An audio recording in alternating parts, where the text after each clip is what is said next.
Un émerveillement sauvage et enivrant. Un voyage à la rencontre de l'océan et des paysages fascinants de l'ouest de l'Irlande. Un itinéraire de plus de 2500 km,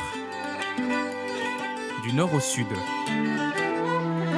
sur l'une des routes côtières les plus longues du monde, où chaque halte est une invitation à ne jamais repartir. La première de nos 5 étapes nous conduit aujourd'hui dans le célèbre Connemara, connu pour ses nombreux lacs aux eaux noires.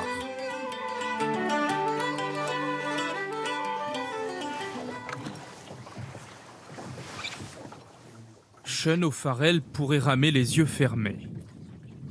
Quand il avait 4 ans, son grand-père l'emmenait découvrir ces étendues d'eau naturelles. Cette passion pour la pêche ne l'a depuis jamais quitté. Il aime ici perdre la notion du temps, que cela morde ou pas.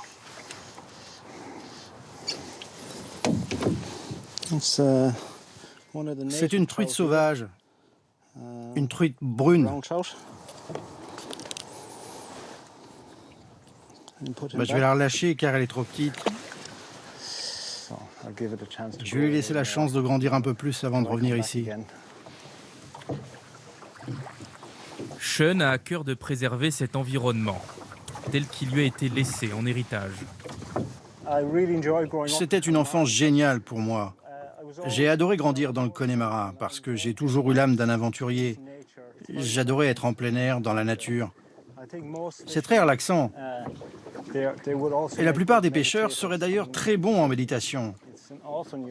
La plupart du temps, tu n'attrapes pas de poissons, mais tu apprécies d'être au calme, de respirer cet air frais et de profiter de ces paysages.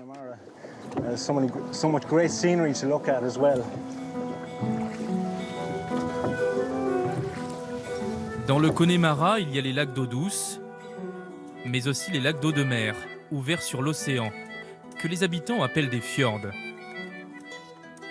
Celui de Killary est le plus long d'Irlande, près de 15 km.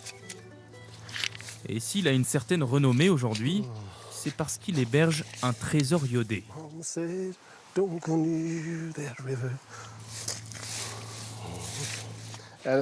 sont des bladderwort marrons, le type d'algue le plus répandu le long de la côte ouest. Avec la marée, l'eau salée monte et descend. C'est pour cela que les algues sont très propres et que nous n'avons pas besoin de les laver. Les fermiers fertilisent leurs terres avec ça depuis des années. C'est un excellent engrais. Même les moutons en mangent l'hiver, quand il y a moins d'herbe. C'est très bon pour la santé. Et pour la peau aussi, paraît-il. Michael Reilly vient en cueillir tous les jours. Il travaille pour un hôtel qui propose des soins à base de ces algues, non loin de là. Salut Brenda, j'espère que tu n'as pas trop attendu. Oh, t'inquiète pas, j'étais occupée. Ça valait le coup d'attendre. Merci infiniment. Est-ce que la marée était bonne? Oui, très bonne. Les algues fraîches sont plongées immédiatement dans l'eau bouillante, où elles vont devenir en quelques minutes moelleuses. Il y a des centaines d'années, les gens allaient sur les rivages pour en cueillir eux-mêmes ou pour s'en imprégner directement. Car à l'époque, il n'y avait pas de baignoire. Victoria Foyle vient s'y relaxer une fois par semaine, comme de nombreux habitants. Je peux en mettre dans les cheveux, sur le visage, ça fait du bien. Le bien-être, c'est justement ce que Anne Steyart est venue chercher sur les plages immaculées du Connemara, il y a 18 ans. Elle y élève une race de chevaux mondialement connue, appelée le poney du Connemara. Ils vivent tous ensemble dehors à l'année, ce qui fait qu'ils sont bien dans leur tête. Ce ne sont pas des chevaux qui sont nerveux. Les pieds un peu vers l'avant.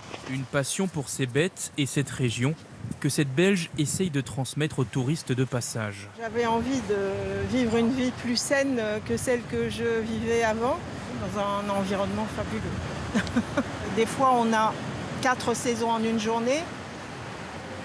Le ciel change, le temps change, on ne s'ennuie jamais.